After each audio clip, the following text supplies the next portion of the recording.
Hey guys, so I'm out here just doing my daily workout. It's so beautiful up here. It really, really is. So peaceful too. It's like almost like having the whole place to myself. I was just thinking about how growing up, so many families are just so dysfunctional. And these families pass on these generational curses, which leads us to be a cursed people, a cursed family, to produce cursed fruit on the earth, and that comes along with early death, unalivings, struggles, poverty, mental strongholds, addictions, anger, strife, frustration, depression. All this stuff is biblical. Like when families perpetuate sin and don't hand over their children to the Most High, and the men don't stand up and take on the leadership roles and as priests of the home and the Godhead, like everything falls apart because the order is so messed up. We have homes and stuff now and families where the kids, teenagers are running the households, children. They're telling their parents what to do. They're running the households, and those are some of the curses. Even I think in Isaiah 3, it talks about that because of sin and rebellion, the Lord is going to remove the counselors, the wisdom. God removed the wisdom from the people, the families. And even for my own family, I'm thinking about, growing up and how I never heard the word deliverance growing up. I never heard anybody in my family saying, you know what, you addicted to these drugs, or you got anger issues, or you keep cheating on your wife, you need deliverance.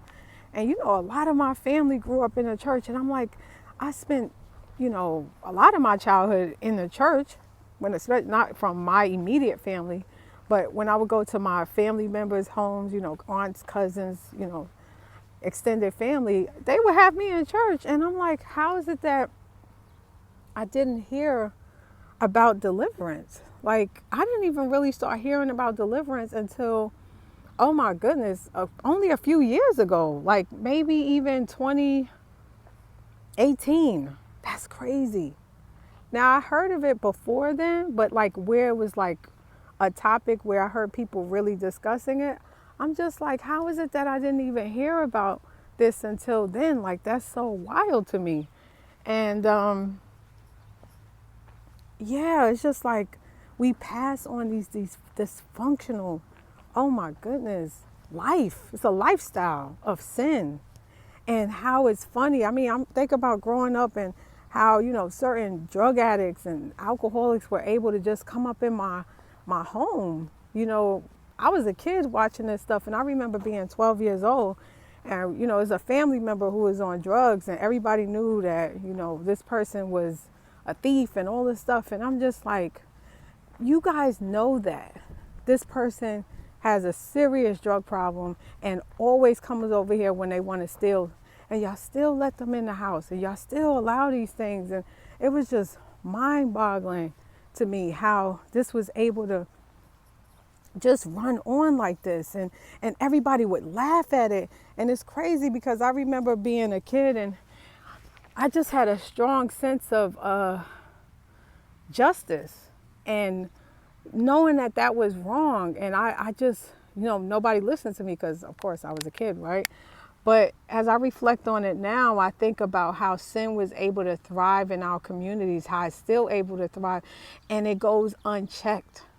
And so whatever evil the enemy presents to people on television, music, movies, social media, it's no resistance to it. Whereas I remember there was some resistance back in the 80s and, early 90s. You have the church mothers, you have the elders sometimes will be like, kids, now you shouldn't be doing that. I'm going to go tell your mama. And you'll get scared, like, oh, you going to tell my mother? You get scared. But these children, they don't have a fear or respect or reverence for authority. That's why they don't know God. And I just see it from generation to generation. It's less God. And these children are like taking on the nature of Satan. And the families are laughing and doing gender reveals. But I've never seen anything where they dedicated the unborn child to God. Just like, Hannah did with Samuel. Like, she cried out to the Lord and she said, if you give me my son, if you bless my womb, I will give him back to you, Lord. I will give him back. And that's exactly what we got to give our kids back to God. That's what I did. It's so crazy. I was in my early 20s when I had my son. I was married and I was a lukewarm Christian. I'm not going to even lie. I was still in the world, but I had enough sense to give my son to God from when he was a baby. I was, little baby Bibles. I'm reading it to him. He was 4 or 5 years old. I'm teaching him how to pray on his knees. Like, I kept God first in his life. That's why he is the man that he is today, because everything is about God. And I know that that's because I instilled that in him. God tells us to give his word to our children, and they won't depart from it when they get older. But it's crazy because I even have a cousin who, this was recently, not too long ago, where she was complaining about her kid always talking about God. And I was like, that's a complaint? Oh yeah, always talking about God. I'm like looking at her like, what do you want her to talk about? Satan? Like, what do you want her to talk about? Evil things? Oh, there's God stuff. And it just blew my mind. And I said, but if she started to do evil things and started messing up in school and hanging out with the wrong people and doing all this other stuff, then you would be mad at her. God is the only one that's going to keep her in alignment, that's going to help her, that's going to protect her, that's going to make her thrive on this earth. Like, it's wild. But God is also doing a big separation between the wheat and the tares right now. That's why he's separating so many people from their families. And they don't even realize how dysfunctional they are, because there is no resistance in them to evil. So anything that Satan tells them to do, they just go and do it. That's why these narcs are just able to come in and do the evil that they do, and it's totally fine. And it's more and more narcissists that are being bred and unleashed on this planet because there's no restrainer. The Holy Spirit is not being utilized, called on, welcomed in. You got to welcome the Holy Spirit in. And so many people are not doing that. They're just sitting there and allowing evil to just run rampant. And then they cry, how this happened to my kid? Oh my God, this happened to my husband. Oh, we got to stop the violence, all this crazy stuff. And it's like, but do you look at how you was raising your kids in the house, the music that you let them listen to? Me, for myself, when I had my son and my little sister and my nephews and my cousin, when they would come visit me, and it was like, okay, let's do movie night. It was certain movies I would not let them watch. Oh, let's look. These kids were like 9, 10, 11 years old. Oh, let's look at Boys in the Hood. Let's look at Players Club. I'm like, no, y'all not watching movies like that up in here. Oh, well, my mother let me. That's at your house. Here, you're not going to watch movies like that.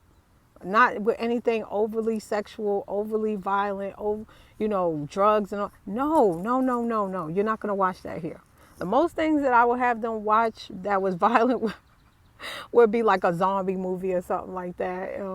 And I was like, y'all want to watch this? Yeah, on TV, watch the Night of the Living Dead or something. We'll laugh about it. But not with stuff where that this is a reality and this could program children to go into that drug gang culture, being hypersexual. And I just was always a person that knew how the power of media and how it programs people and children to do evil things. So yeah, as I'm on my workout, I just wanted to, this bench was so comfortable.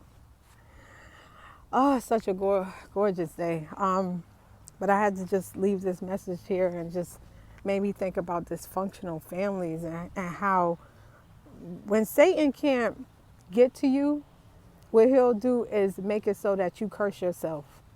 So if God has you under his hedge of protection, Satan will give you suggestions and tell you things, whisper in your ear, you don't need your husband. I got somebody better for you. The guy at work look better anyway. You can have an affair. He'll never find out. You can steal that money. They got more than enough. You know, you don't have. He'll suggest things so that you become a curse. And evil is so normalized that we don't even know what a cursed person is anymore. Well, they still alive. They look like they thriving. Just because they have a lot of money doesn't mean that they're not cursed. It doesn't mean that. And people just don't see the truth because sin blinds people. And when you say, Lord, I don't want you, I reject you, you go right into rebellion, and the Lord removes wisdom. He removes his blessings from you, the truth. You don't even see the truth anymore. You don't have a clarity of mind anymore. Everything is about you, your sin, carnality. So just wanted to leave this here. I pray that you guys have a blessed day.